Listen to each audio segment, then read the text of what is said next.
جبو پشتگیری جنین شنگال و افغانستانی کوملین جنین کردستانی کجکی به دروشمیا لدجی ایریشن میرین سردست ام بجنین افغان و شنگالی رنه کمپانیای راگهاندو بو. کجکی کمپانیای دسیسیه تباغی ده آنکو دروژا فرمانه هفته و چاران آل دجی شنگالیان ده دست بکرن. درباره وی اکیده اندامین کنگراستارین کانتون عفرین و شهبایه جروج آفاتی ویرا آخوین. انداما کنگراستار امل محمد دیار کر که او حیاداویه پشتگیری جنین شنگال و افغانستانی بکن.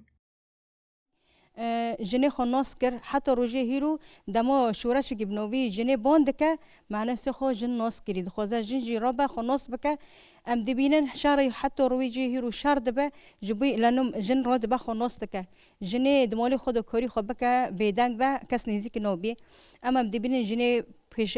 پیش تو گوی خود چه بکه پیشنگی ملت کی بکه جن بکه ریوبرتی کی بکه کار کی بسر خینه دجمن مالی دو دبه دجمنی گنده حتی سیاست لسر وی جنه دمشه حتی روزی هیرو امزان شنگاله بندسته دمی شنگاله وقتی سربست بی و آزادی خواست و آزادی خواگان داری ام نوکا سری خوب شنگالی بلند کن ام جی پشگیری شنگالی نه ام هم بر شنگالی ام کلاکی خوب بدن هم بر دجمن دستی خوب دستی شنگالی دن هم بر گندو دجمن شار بکن. هروها انداما کنگراستار سعاد محو آنی زمان که دولت اندسلادار دما دخوازن جواکه که قربکن یکسر جنان هدف دگرن.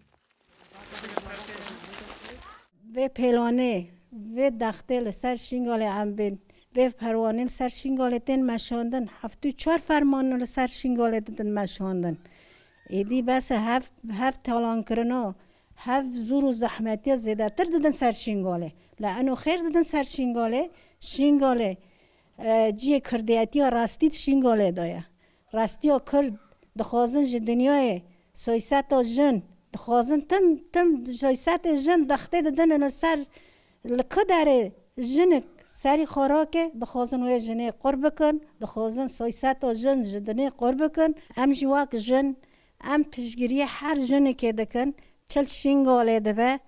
چل آبستانه دبه چل باکور باشور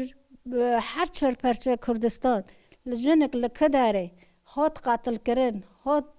خطف کرن هر تشتک شری جنه که هات کرن ام جواک جن ام پشگیریا و جنه حمیو دکن ام دبین چورا سری که محکمو که جبو پشتگیری کمپانیای کجکی رخصتن و تفگرین جنان این لباکور و رجلاتی سوریه دسیویه که تیرمه ده ریزا چالاکین بدروشمیا جبو برسفدانا قرکرنا جنان ام جیانی دا آفرینن دان دست بکرن. چالاکی دید پازده تباغه آنکو روژا هاتنا طالبان لسر حکم افغانستان بداوی ببه.